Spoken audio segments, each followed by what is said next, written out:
Can I ask you, what do you do full time and what does your husband do? What do you guys like? What does it mean for you guys to live out your mission, so to speak? Yeah. So my husband's a full-time electrician. He owns his own business. We actually started it the month COVID started, so it wasn't ideal. But we did it, and it was a God thing for him, and he's still wrestling through all of that as well. So What was he he was before that? What was he before that? he was a youth pastor. So we were at a church called MBM in Rudy Hill. It's an Anglican church. And then I was at Wesley Mission. So I was a youth worker there when I was younger. So I worked as a youth worker. I did marketing. I worked at Rice for a season.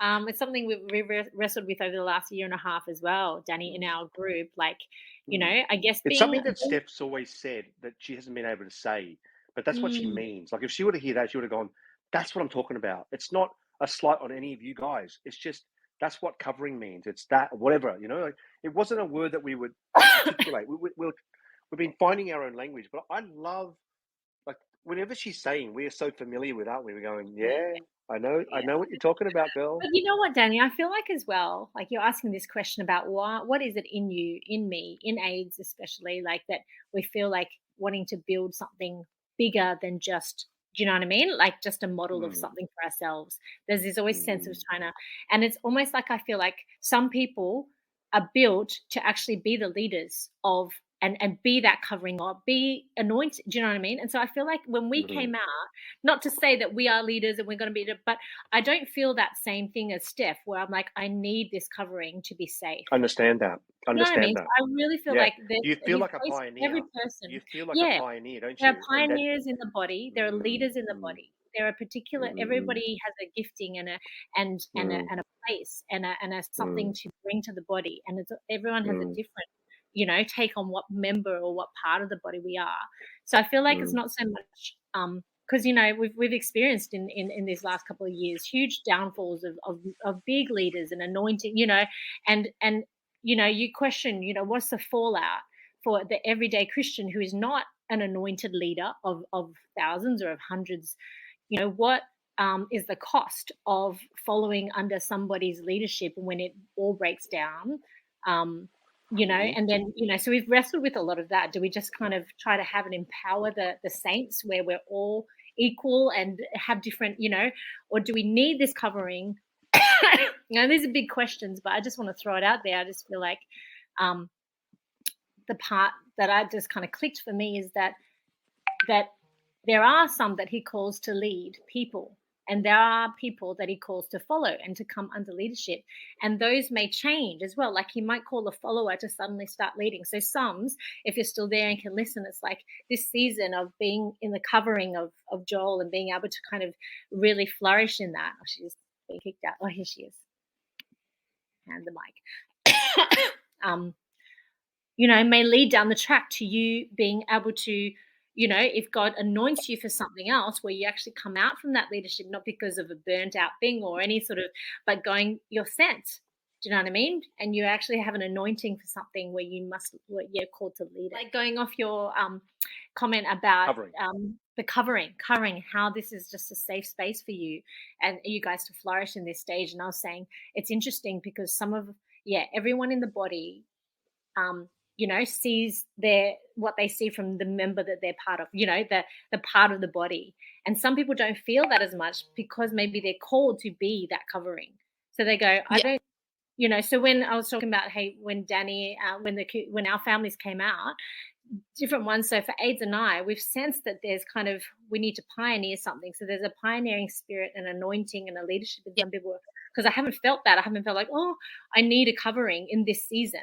Right. Yeah. At the same time, for the sake of our wider kind of house church, there are some people that are like, oh, maybe we do need to be connected back to a mother church or to our home church and that sense of accountability. Yeah, I think I think covering is such an interesting thing. Because some seasons like there's just no one and you just have to like step into what God's called you to step into and you are pioneering. It's just something God's put on your heart. It's assignment for you and you like there's grace for that. But I think like even Pastor Joel has covering. Like it's pretty crazy. Like he intentionally seeks out pastors that he comes under. And so I think even that is really powerful because he's seen like what happens, especially like with pastors who just go solo. And there is a lot of that at the moment, like even in churches in Sydney, like pastors just being sick of like, you know, there's a church, I'm not going to name names, but there's a church in the West that the pastor was burnt from Hillsong, and because Hillsong wasn't giving him leadership. And so he went and started his own church. And it started from that place. And so I think stuff like that is happening a lot, where there's a lot of young guns who, you know, think that they can do it better than, you know, the older guys, and they're just going hard and no accountability, and it just gets messy. And so I think it's cool, like, to keep seeking that, like, in our lives in general. So, Summer, what are you doing full time? What are you going to be doing? You were saying full time mum. That's what we got to. You went Full-time mum. I'm a full-time stay-at-home. Stay-at-home mom, and I just started my business 4 days ago. Yes, I saw that. I saw What is that. it? So I'm What are you selling doing? vintage glass and crystalware on Instagram. So it's just a passion. Vintage glasses, silk and and silverware. and glassware on Instagram. Good on you, mate. It's called St. Wow. Rose, if you want to have a look. But yeah, it's just a hobby of Cool. mine. But yeah, we're just kind of just figuring out what I'm doing now, because our girls are almost 2 and 9 months, so quite close together. I have really needed a lot of time with them. So I don't know, next year could look different. We're still figuring out what we're doing at church as well, in terms of, yeah, whether it's staff role, it's not a staff role, because our responsibilities are probably closer to a staff level. Yep. So we're just figuring that out as well, in this season, the next couple of months. So not sure. But yeah, it's a journey. Cool, guys. I think I'm going to wrap it up soon, because we've had an amazing time listening, to what you've got to say, Sums. So you've just got such a beautiful way of teaching and preaching. So just to recap, I guess it's been great to unpack this sense of, middle circle community, or how that affects us in our inner worlds, and what it takes to really be as, not just iron sharpens iron, but you mentioned the sword of the spirit, and dividing flesh from spirit, and being able to be that to one another, and the spaces to do that.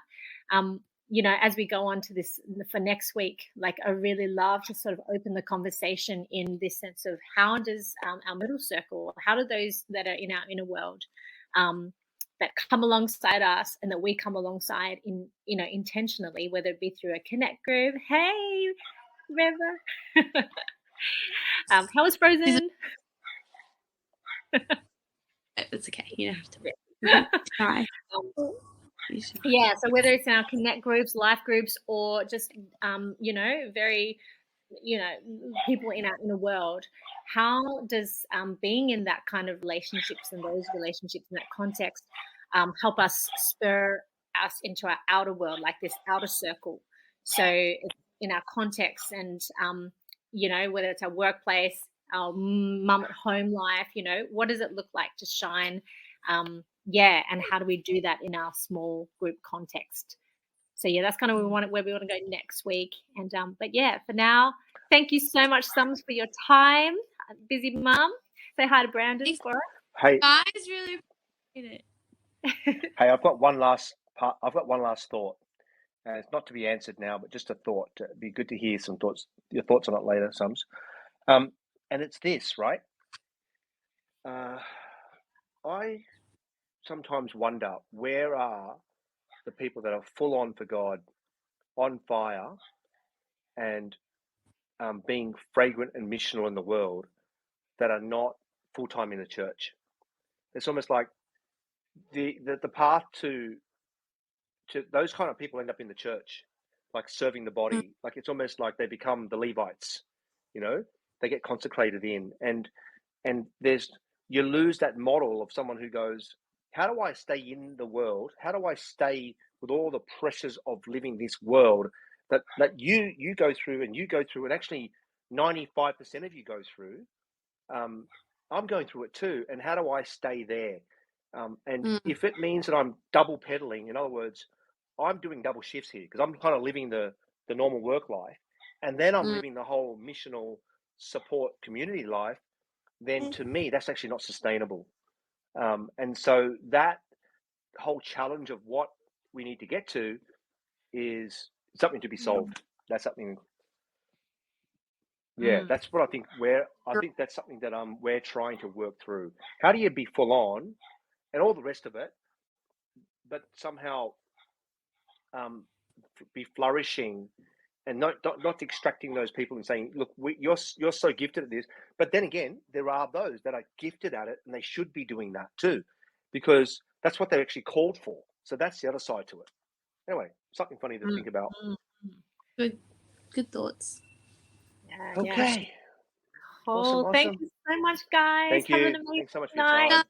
Yeah, thanks for listening in. Bye. Okay, bye. See you later. Bye.